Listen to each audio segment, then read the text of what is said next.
உடல் எடையை குறைக்கும். உடலில் உள்ள கெட்ட கொழுப்பை கரைக்கும் ஒரு இயற்கை மருத்துவம். தேவையான பொருட்கள்: நீளவாக்கில் வெட்டப்பட்ட அன்னாசி துண்டுகள். ஓமம். செய்முறை: காலையில் நீளவாக்கில் வெட்டப்பட்ட அன்னாசி துண்டுகள் 2 அல்லது 3 100 கிராம் ஐ நன்கு கூழாக மிக்சியில் அரைத்துக் கொள்ளவும். பின் அதனுடன் 2 ஸ்பூன் ஓமத்தை சேர்த்து நன்கு கலக்கவும். பின் 200 மில்லி நீர் சேர்த்து வைக்கவும். இரவு இவற்றுடன் 100 மில்லி நீர் சேர்த்து மிதமான தீயில் நன்கு கொதிக்கவிடவும். 5 நிமிடங்கள் கொதித்தவுடன் இறக்கி வைத்து விடவும். அடுத்த நாள் காலையில் இரவு கொதிக்க வைத்த கலவையை ஒரு துணியிலிட்டு அல்லது வடிகட்டி மூலம் நசுக்கி சாற்றினை பிரித்தெடுக்கவும். பிரித்தெடுத்து சாற்றினை காலையில் வெறும் வயிற்றில் குடிக்கவும். அதன்பின் 1 மணி நேரத்திற்கு வேறு எதுவும் சாப்பிடக்கூடாது. தேவைப்படின் நீர் மட்டும் குடிக்கலாம்.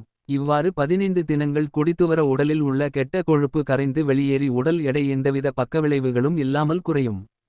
தேவைப்படின் மேலும் தொடர்ந்து குடிக்கலாம். உடல் ஆரோக்கியம் குறித்த இத்தகைய அரிய தகவல்களை தாங்கள் தெரிந்து கொள்வதுடன் மட்டுமல்லாமல் மற்றவர்களுக்கும் தெரியப்படுத்திட இதனை அதிகம் பகிரவும். இயற்கை உணவு மருத்துவ ஆலோசகர், பாரம்பரிய சிகிச்சை சித்தவைத்தியர் சுரேஷ்.